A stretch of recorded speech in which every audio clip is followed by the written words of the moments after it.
Viewers welcome to kitchen of Mana. ಇವತ್ತು ನಮ್ಮ kitchen ಅಲ್ಲಿ ಹೂಕೋಸಿನ ಗ್ರೇವಿ ಹೇಗೆ ಮಾಡೋದನ್ನು ತೋರಿಸ್ತಾ ಇದ್ದೀನಿ. ಚಪಾತಿ ದೋಸೆ ಜೊತೆ ಒಳ್ಳೆ ಕಾಂಬಿನೇಷನ್. ಈ ಹೂಕೋಸಿನ ಗ್ರೇವಿ ತುಂಬಾನೇ ಟೇಸ್ಟಿ ಆಗಿರುತ್ತೆ. ಈ ಹೂಕೋಸಿನ ಗ್ರೇವಿನ ಹೇಗೆ ಮಾಡೋದು ಅಂತ ನೋಡೋಣ ಬನ್ನಿ. ಅದಕ್ಕೆ ಮೊದಲು ನೀವು ನಮ್ಮ ಚಾನಲ್ ಸಬ್ಸ್ಕ್ರೈಬ್ ಮಾಡ್ಕೊಂಡಿಲ್ಲ ಅಂದ್ರೆ ನಮ್ಮ ಚಾನಲ್ನ ಸಬ್ಸ್ಕ್ರೈಬ್ ಮಾಡ್ಕೊಳ್ಳಿ. ಮೊದಲಿಗೆ ನಾನು ಹೂಕೋಸನ್ನ ಬಿಡಿಸ್ಕೊಂಡು ಬಿಸಿನೀರಲ್ಲಿ ತೊಳೆದಿಟ್ಕೊಳ್ತಾ ಇದ್ದೀನಿ.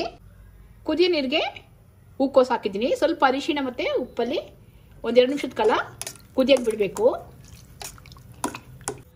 ಕುದಿಯ ನೀರಲ್ಲಿ ಉಪ್ಪು ಅರಿಶಿಣ ಜೊತೆ ಒಂದೆರಡು ನಿಮಿಷದ ಕಾಲ ಹೂಕೋಸಿದ್ರೆ ಸಾಕು, ಜಾಸ್ತಿ ಬೇಯಿಸ್ಕೊಳ್ಬಾರ್ದು, ಬೇಗ ಬೆಂದ್ಬಿಡುತ್ತೆ. ಈಗ ಸೋಸ್ಕೊಳ್ತಾ ಇದ್ದೀನಿ. ಒಂದೆರಡು ನಿಮಿಷದ ಕಾಲ ಕುದಿಯ ನೀರಲ್ಲಿ ಉಪ್ಪು ಅರಿಶಿಣ ಜೊತೆ ಬೇಯಿಸ್ಕೊಂಡಿದ್ದೀನಿ. ಈ ಹೂಕೋಸಿನ ಗ್ರೇವಿ ಮಾಡೋದಕ್ಕೆ ಸ್ವಲ್ಪ ತೆಂಗಿನಕಾಯಿ ತೊಗೊಂಡಿದ್ದೀನಿ, ಒಂದು 4 ಲವಂಗ, ಸ್ವಲ್ಪ ಚಕ್ಕೆ, 1 ಏಲಕ್ಕಿ ತೊಗೊಂಡಿದ್ದೀನಿ, ಒಂದು 4ರಿಂದ 5 ಗೋಡಂಬಿ, ಶುಂಠಿ, ಬೆಳ್ಳುಳ್ಳಿ, ಖಾರಕ್ಕೆ ಮೆಣಸಿನಕಾಯಿ ಒಂದು 3ರಿಂದ 4 ತೊಗೊಂಡಿದ್ದೀನಿ, 1 ಟೊಮೊಟೊ, ಸ್ವಲ್ಪ ಕೊತ್ತಂಬರಿ. ಕಾಯಿ ಮಸಾಲೆ ನುಣ್ಣಗಾದ್ಮೇಲೆ ಟೊಮೊಟೊ ಮತ್ತೆ ಕೊತ್ತಂಬರಿ ಸೊಪ್ಪು ಸೇರಿಸಿ ಇದ್ರ ಜೊತೆ ರುಬ್ಕೊಳ್ತಾ ಇದ್ದೀನಿ.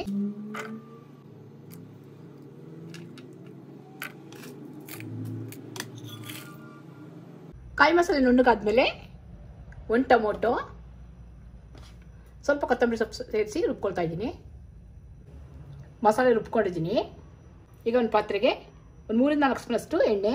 ನಾನು ರುಬ್ಬಕ್ಕೆ ಚಕ್ಕೆ ಲವಂಗ ಹಾಕಿರೋದ್ರಿಂದ ಒಂದು ಸ್ಟಾರ್ ಹೂವು, ಪಲಾವ್ ಎಲೆ, ಈರುಳ್ಳಿ ಹಾಕ್ತಾ ಇದ್ದೀನಿ. ಎಣ್ಣೆಗೆ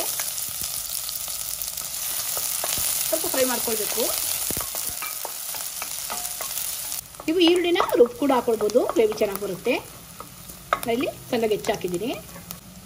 ಕುದಿ ನೀರು ತೊಳೆದಿರೋ ಅಂತ ಹೂಕೋಸು ಹಾಕ್ತಾ ಇದ್ದೀನಿ. ಹೂಕೋಸು ಸ್ವಲ್ಪ ಹಸಿ ವಾಸನೆ ಇದ್ದರೆ ಎಣ್ಣೆ ಥರ ಫ್ರೈ ಮಾಡ್ಕೊಳ್ಬೇಕು.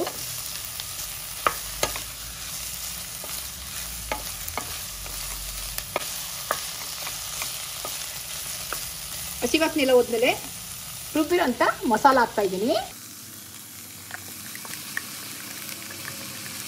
ಮಸಾಲಿರೋಂಥ ಹಸಿ ವಾಸನೆ ಎಲ್ಲ ಹೋಗ್ಬೇಕು, ಅಲ್ಲಿವರೆಗೂ ಚೆನ್ನಾಗಿ ಉಟ್ಕೊಳ್ಬೇಕು.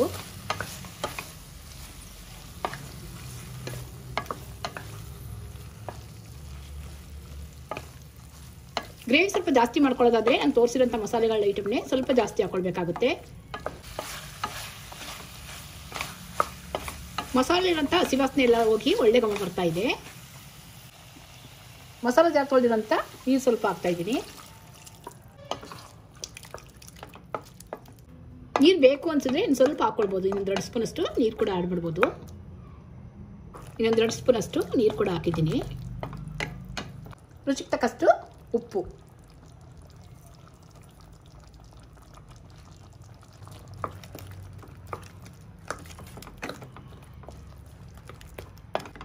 ಚೆನ್ನಾಗಿ ಒಂದ್ಸಲ ಮಿಕ್ಸ್ ಮಾಡಿ ಮೀಡಿಯಮ್ ಅಲ್ಲಿ ಇಟ್ಕೊಂಡು ಒಂದು 2 ನಿಮಿಷದ ಕಾಲ ಬೇಯಿಸ್ಕೊಳ್ಬೇಕು.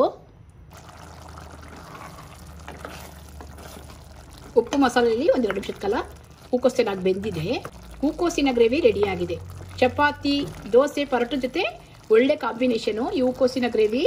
ನೀವು ಕೂಡ ಮೆಥಡ್ ಒಂದ್ಸರಿ ಟ್ರೈ ಮಾಡಿ ನೋಡಿ. ವಿಡಿಯೋ ನಿಮ್ಗೆ ಇಷ್ಟ ಆದರೆ ನಮ್ಮ ಚಾನಲ್ ಸಬ್ಸ್ಕ್ರೈಬ್ ಮಾಡಿ, ನಮ್ಮ ವಿಡಿಯೋ ಲೈಕ್ ಮಾಡಿ, ಶೇರ್ ಮಾಡಿ. Thanks for watching.